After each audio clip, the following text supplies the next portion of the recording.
लग जाएंगे, जुड़ने लग जाएंगे, जुड़ने लग जाएंगे, उसके बाद में क्या बना लेंगे, ये अवसादी सेल बना लेंगे, ये हार्ड हो जाएंगे थोड़े से।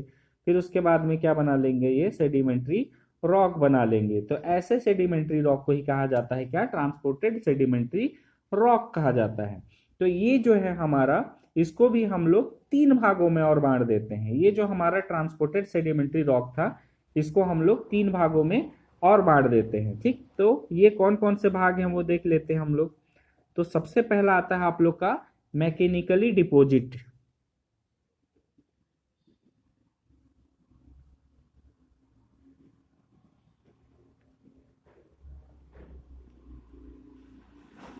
मैकेनिकली डिपोजिटेड मतलब कि यांत्रिक विधि से हम लोग का क्या हो गया, इसका निक्षेपण होना।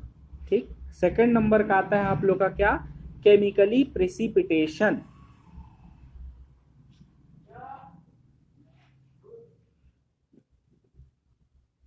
Chemically precipitation.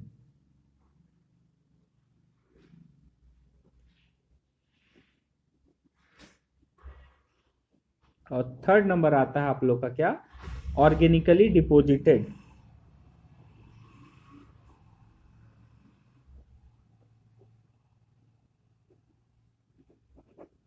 ठीक, एक नॉर्मल जनरल इंट्रोडक्शन दे देता हूं इसका तीनों का, उसके बाद में तीनों का डिटेल करते हैं। तो मैकेनिकली डिपोजिट मतलब यांत्रिक विधि से निक्षेपण, मतलब जो आप लोग का प्रवाहित जल है, प्रवाहित जल का प्रवाह जितना ज्यादा होगा उतने ज्यादा अवसाद वो क्या करेगा, अपने साथ में लेकर के जाएगा, जमा करेगा। ठीक, लेकिन जैसे ही उसका लोडिंग कैपेसिटी कम हो जाएगा वो वहीं पर छोड़ देगा। ठीक, तो इस विधि से जो हम लोग का सेडिमेंट्री रॉक बनेगा, अवसादी सेल बनेगा, उसको बोलते हैं हम लोग क्या, मैकेनिकली डिपोजिटेड। अब उसके बाद आता है हम लोग का केमिकली प्रेसिपिटेशन। केमिकली प्रेसिपिटेशन मतलब क्या होता है, हमारा जो भी अवसादी सेल का निर्माण जो है वो रासायनिक विधि से होगा। कैसे, अब यहाँ पर जो हमारा जो सेडिमेंट है, अवसाद है, वो बस बड़े या तो फिर जो हम लोग को दिखाई दे रहा है आंख से, इसी फॉर्म में बस परिवहित नहीं हो रहा है। वो हमारा जो पानी है वो कुछ खनिजों को क्या करता है, घोल करके भी अपने साथ क्या करता है, परिवहित करता है। तो जो ये घुले हुए जो केमिकली जो हम लोग के मिनरल्स हैं, तो ये क्या होते हैं, जब ज्यादा मात्रा में आ जाते हैं, जमा हो जाते हैं, तब ऐसे जब निक्षेप होता है तब उसको बोलते हैं हम लोग क्या, chemically precipitation, chemically form sedimentary rock. ठीक, अब उसके बाद में हम लोग का क्या होता है, नेक्स्ट नंबर ऑर्गेनिकली वाले में। तो इसमें हम लोग का जो सेडिमेंट्री रॉक जो रहता है वो ऑर्गेन मतलब कि जो हमारे जो जीव जंतु रहते हैं उनके द्वारा निक्षेपित किए जाते हैं, उनके द्वारा जैसे भोजन के रूप में कैल्शियम ये सब ग्रहण किए जाते हैं। जब ये मरते हैं तब फिर उसके बाद में हमारा जो अवसादी सेल सब बनता है, तो ये सब का स्टडी किया जाता है हम लोग का क्या, ऑर्गेनिकली डिपोजिटेड में। ठीक, तो एक एक करके देखते हैं आप तीनों के बारे में डिटेल में थोड़ा सा। तो सबसे पहले आता है आप लोग का क्या, मैकेनिकली डिपोजिटेड।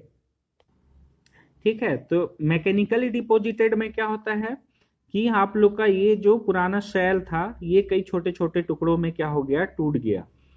तो ये जो टूटा हुआ मटेरियल था ये क्या होता है हम लोग का, नदी के द्वारा, हवा के द्वारा क्या होता है, परिवहित होता है। ठीक, ये जो परिवहन है हम लोग का पानी के जो बल है, पानी का जो प्रवाह का जो बल है उसके कारण होता है। ठीक, जितना ज्यादा हम लोग का पानी का प्रवाह गति रहेगा उतना ज्यादा सेडिमेंट क्या होगा, हम लोग का परिवहित होगा।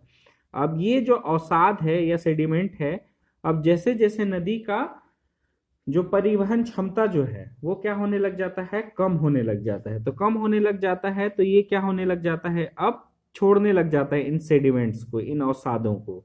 ठीक है, तो ये जो छोड़ने का प्रोसेस है ये कई विधियों से हो सकता है, कई कारणों से हो सकता है। क्या क्या कारण हो सकते हैं, पहला कारण तो ये हो सकता है कि जो उसका लोडिंग कैपेसिटी है या तो फिर उसका जो इनको परिवहित करने का जो क्षमता है वो कम हो जाता है। तो उस कंडीशन में ये क्या करने लग जाता है, उसको छोड़ने लग जाता है।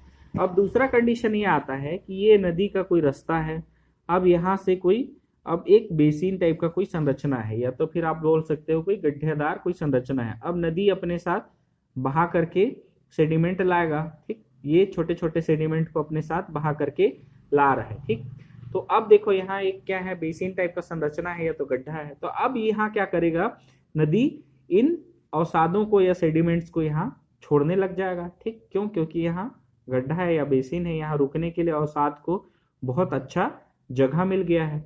तो ये सब कंडीशन है आप लोग के मैकेनिकली डिपॉजिट होने के।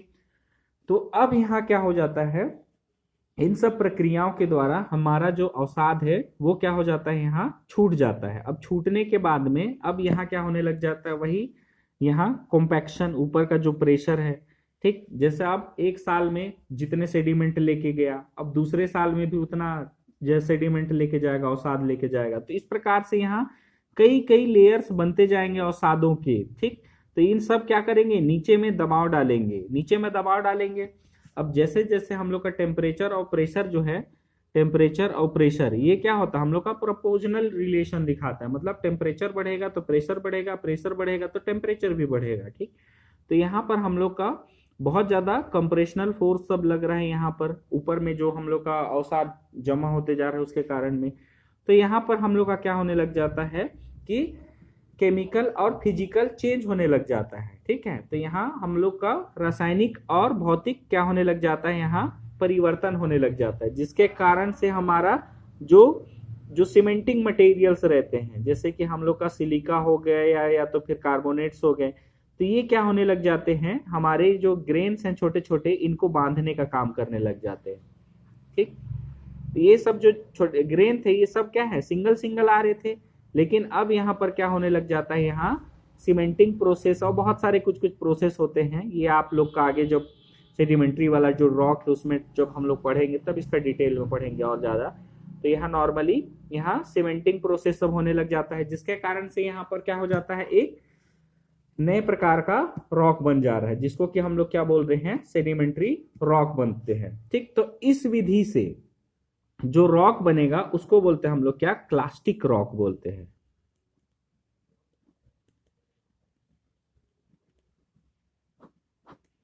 ठीक। तो इस विधि से जो भी हम लोग का अवसादी सेल बनेगा उसको बोलेंगे हम लोग क्या, क्लास्टिक रॉक्स बोलेंगे, ठीक है।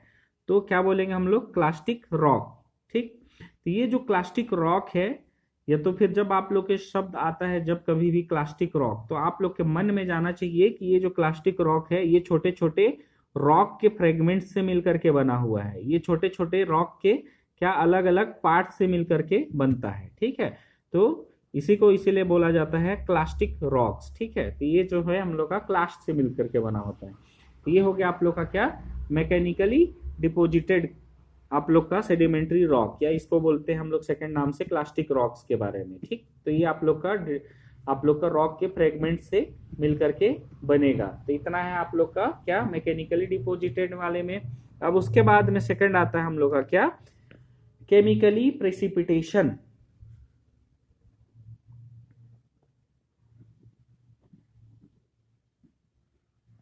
केमिकली प्रेसिपिटेशन,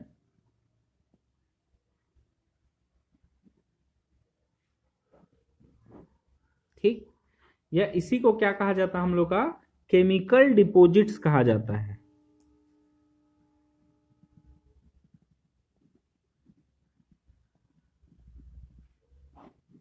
ऐसे शैलों को क्या कहेंगे हम लोग, केमिकल डिपॉजिट्स कहेंगे। ऊपर वाले को क्या बोल रहे थे हम लोग, क्लास्टिक रॉक्स बोल रहे थे, इसको हम लोग क्या बोलेंगे, केमिकल डिपॉजिट्स बोलेंगे। अब इसका निर्माण कैसे होता है वो देखते हैं, ठीक। तो ये हो गया हम लोग का पुराना रॉक। अब यहाँ आ रहा है हम लोग का क्या, छोटे छोटे सेडिमेंट, ये क्या हो रहे हैं, टूट टूट करके यहाँ गिरे हुए हैं। तो ये जो हम लोगों को आंखों से दिखाई दे रहा है सेडिमेंट, इनको तो हम लोग क्या बोल रहे हैं, प्लास्टिक रॉक्स बोल रहे हैं। लेकिन यहाँ जब हम लोग का पानी आता है तो पानी अपने साथ क्या करता है, जो घुलनशील पदार्थ हैं, जो घुलनशील खनिज है, इनको क्या कर लेता है, घोल करके अपने साथ में क्या करता है, परिवहित करता है, जो कि हम लोगों को दिखाई नहीं दे रहा है, ठीक। तो यहाँ से हम लोग का जो पानी है वो क्या करता है, केमिकल फॉर्म में हमारा जो मिनरल है या खनिज है उनको क्या करता है, विलयन के रूप में घोल करके ले करके जाता है, ठीक।